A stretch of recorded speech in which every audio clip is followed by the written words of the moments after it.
malaking bagyo. Mga anak, magsipaganda na kayo. Umakyat na kayo. At magligpit. Paparating yung bagyo.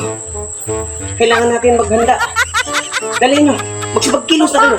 Mas mabuti pa, magbalita kami sa mga kaibigan mo sa kapantari mo sa Angeles University TV. Sige. Basta magsipaganda na kayo. At tayo lilikas na. Ayun mga Angeles University TV. May paparating na bagyo. Muli nang dumarating ang bagyo. Pang-100 bagyo na natin ito sa Pilipinas. Ito'y lubhang malakas. At pinapayuhan namin kayo na magsipaglikas sa lalong-lalo na sa mababang lugar na binabaha. At yung mga hihinang mga instruktura, Ayaw, di ma!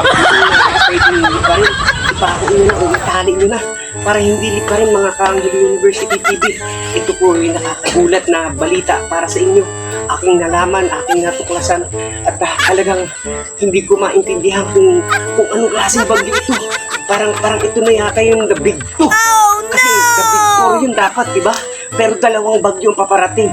Pero mga Angeles University TV, dapat tayong mangamba. Dahil ito paparating na bagyo yung magkapatid. Malakas na bagyo ito. Mga Angeles University TV, lubhang nakakatakot at mapanganib ang kanilang lakas na pinagsama. Kaya mga kababayan ko, mga kaibigan ko, mga Angeles University TV, dapat po maglikas na tayo, lalo-lalo na sa mabababang lugar. Dahil ang lakas ng bagyong ito ay talagang nililipad ang kahit anumang bagay na pwedeng mailipad niya, no? Kaya pati yung bubong natin, nakakalubhang, nakakatakot na baka may matangay. Tapos may mga tubig pang kasama dahil sa sobrang lakas ng CCTV. Ako po'y nangangamba at ako'y maghahanda na dahil ito na. Tinan niyo yung hangin. Ang lakas ng hangin niya, no? Talagang nakakatakot na madaanan tayo ng bagyo.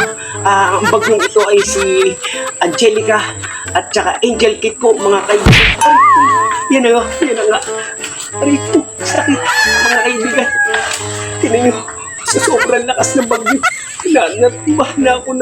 natumbahan na ako ng puno. Kaya pinapayuhan ko kayong lahat na mag-ingat at magtungo na sa matataas at matibay na bahay. Kasi sa sobrang lakas mga kababayan ko, ang sakit na ako. Kailan naman ito? Ay, bukol yata. Medyo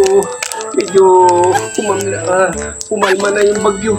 Pero nadagana na ako ng puno mga Angeles University TV. Kaya pinapayuhan ko pa rin kayo na magsipaglikas na.